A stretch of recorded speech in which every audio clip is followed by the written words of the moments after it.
Otros tribunales de justicia supranacionales son el Tribunal de Justicia de la Unión Europea, que se encuentra en Luxemburgo y que es el órgano judicial de la propia Unión, el Tribunal Europeo de Derechos Humanos, ubicado en la ciudad de Estrasburgo, Francia, y que es competente para asuntos relacionados con países miembros del Consejo de Europa y por lo tanto signatarios del Convenio para la Protección de los Derechos Humanos y las Libertades Fundamentales, y la Corte Interamericana de Derechos Humanos con sede en San José de Costa Rica y que es la institución judicial autónoma de la Organización de Estados Americanos. De todos ellos, el más importante, sin lugar a dudas, la Corte Internacional de Justicia, con sede también en la ciudad holandesa de La Haya, y que es el órgano judicial de la Organización de las Naciones Unidas y en calidad de tal es competente en litigios que involucran a estados soberanos. En el segmento anterior estábamos revisando uno de los ángulos más novedosos de la acción de la Corte Internacional de Justicia, que tiene que ver con esta preocupación mundial creciente con el deterioro del medio ambiente.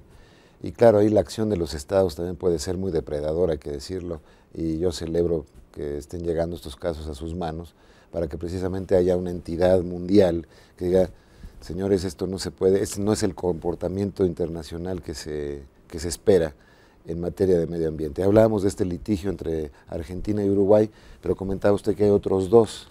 Hay otros dos casos que también tienen que ver con protección del medio ambiente. Uno importante, que apenas ha sido sometido a la consideración de la Corte, para la protección de las ballenas en el Antártico entre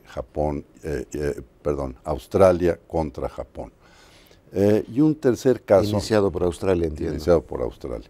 Y un tercer caso que tiene que ver con un caso de Ecuador contra Colombia sobre la fumigación aérea con herbicidas que reclama Ecuador, que se produjo un daño ecológico como consecuencia de esa fumigación. Fue por lo del Plan Colombia, cuando estaban realmente acabando con hectáreas completas por lo de la hoja de coca, ¿no? Es hoja de coca, efectivamente. O a sus inicios, no sé hoy día, pero... Y la hipótesis es que habría habido un efecto transfronterizo con relación a esto, ¿no?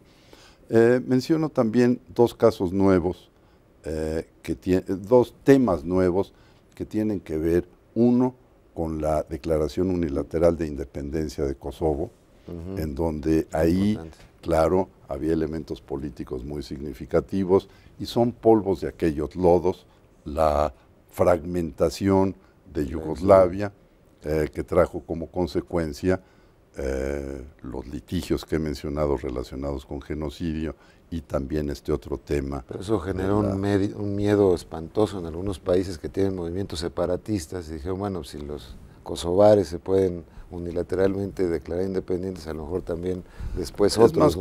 Es más complejo que eso porque, digamos, no es en automático, sino que se requieren una serie de condiciones que fue el conjunto de condiciones que determinó la Corte que debían de existir para que se produjera una declaración de independencia, pero sí tiene consecuencias importantes en esos políticamente sí genera preocupación a muchos. Que pueden efectivamente ¿Y en qué estatus se encuentra lo de Kosovo? Ya está terminado, ya está concluido, en el sentido de que una declaración de independencia unilateral que reúna las condiciones establecidas no es contraria al derecho internacional.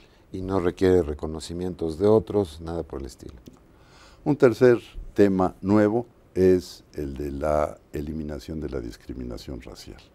Y ahí Georgia llevó a Rusia a la Corte y es, por una parte, asunto novedoso porque Rusia era la primera vez que aparecía ante la Corte, por la vía que ya hemos comentado, y porque el tema de discriminación racial se constituye en un asunto novedoso. Esto fue después de lo de Osetia y todo esto de las dos repúblicas. Es el caso, sí. Pero yo quisiera anotar algo que me parece muy importante. Este es el decenio de América Latina en la Corte Internacional de Justicia. Hay 8 casos en este decenio que han sido sometidos por países latinoamericanos a la Corte Internacional de Justicia. Y eso tiene una trascendencia enorme. Quiere decir que los países latinoamericanos están dispuestos a resolver sus conflictos por la vía pacífica, sin la utilización de otros métodos de resolución de controversias y que la Corte ha sido eficaz en generar confianza y legitimidad para que esos estados latinoamericanos acepten y vayan, acudan, sí. Acepten no solo la jurisdicción de la Corte, sino que acepten que la decisión de la Corte es obligatoria para esos estados y que están dispuestos a acatarla. Con un elemento adicional, que esos estados, como consecuencia de la decisión de la Corte, han encontrado métodos para retornar a un esquema amistoso. Es el caso de Argentina y Uruguay, que durante el litigio tuvieron un distanciamiento muy importante, pero que una vez resuelto el caso, aceptaron entablar un ambiente político suficiente como para que recobraran el entendimiento y los buenos términos de amistad que tradicionalmente han tenido. Y entonces eso resulta altamente satisfactorio. Estos 8 casos que usted mencionaba de la década de América Latina, ¿están resueltos los 8 ya o están algunos todavía No están todos curso? Resueltos. Voy a mencionar el primero, 2004, el caso de Carlos Avena y otros nacionales mexicanos que estaban sometidos a la pena de muerte sin el debido proceso legal. En ese caso, la resolución de la Corte fue favorable a México en el sentido de que tenían derecho al debido proceso legal, de suerte tal que se debía revisar y reconsiderar la sentencia que se había pronunciado en contra de estos mexicanos. Otro caso ya resuelto es un litigio muy importante y muy interesante entre Nicaragua y Honduras, un conflicto de índole territorial y de índole marítima, que ya fue resuelto por la Corte, estableciendo los criterios. ¿Ya han aceptado Nicaragua y Costa Rica? No solo eso, Enrique, sino que los presidentes de Honduras y de Nicaragua se fueron al lugar en donde estaba el conflicto, que es la Costa Rica y Nicaragua, dirá, ¿o no?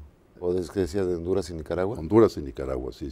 No Honduras y Nicaragua. Este no es el caso. Primero Honduras y Nicaragua. Okay. La desembocadura del río Coco, en donde estaba el conflicto, para escuchar por vía remota la decisión de la Corte y en ese instante aceptar, reconocer la validez de esa decisión y ponerla en práctica.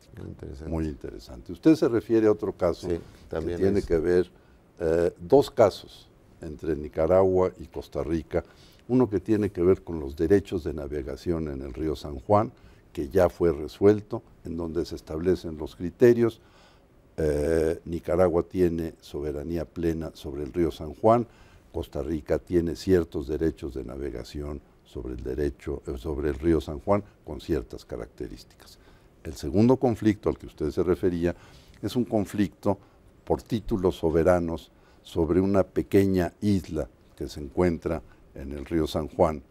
Exactamente. Y que el islote es de uno, es de otro. ¿A quién pertenece ese islote? Ese asunto todavía está sujeto a la decisión de la Corte. No anticipo ningún comentario sobre el particular porque por razones simplemente obvias, no lo puedo hacer.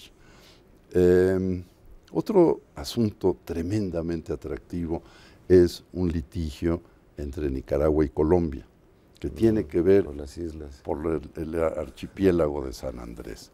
Pero ya no es solo el archipiélago de San Andrés, sino tiene que ver también con una definición de los espacios marítimos que corresponden a Nicaragua y a Colombia.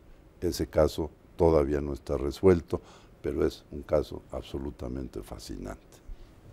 De ahí México ofreció una cantidad incluso de apoyos de juristas, etcétera, para que se ayudara a los dos países a delimitar esto, ¿no es cierto? Yo creo que ya en esta etapa le corresponderá nada más a la Corte definir la cuestión. Es un asunto que ya lleva algún tiempo en la Corte y que se ha trabajado sobre ello y que en un lapso, esperemos no muy remoto, se resuelva ya de manera definitiva. Lo que me corresponde a mí es llevar a Corte. Entonces vamos a hacer un pequeño corte, embajador, y regresamos después de en un minuto.